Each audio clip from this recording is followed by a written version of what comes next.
عالم دین کی تعظیم۔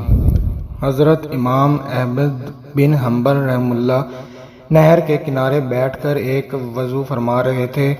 جدھر سے پانی آ رہا تھا تو اسی جانب اوپر کی طرف ایک دوسرا آدمی بیٹھا تھا اور وضو بنا رہا تھا۔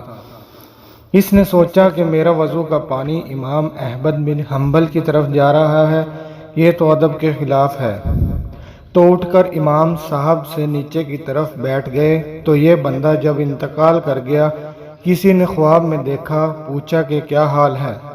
تو فرمایا امام احمد بن حنبل کو اس دن ادب دینے کی وجہ سے اللہ تعالیٰ نے مغفرت فرما دی۔ علماء دین کی بلا حساب مغفرت۔ طبرانی نے مرفوعاً یہ حدیث نقل کی ہے کہ اللہ پاک اپنی کرسی پر جب بندوں کے حساب کے لیے بیٹھے گا جو ان کی شان کے مطابق ہے تو علماء سے فرمائے گا، میں نے تم کو اپنا علم اس لیے دیا تھا کہ تمہاری مغفرت کر دوں، تم سے جو بھی گناہ صادر ہوا ہے سب بخش دیا اور مجھے کسی کی پرواہ نہیں۔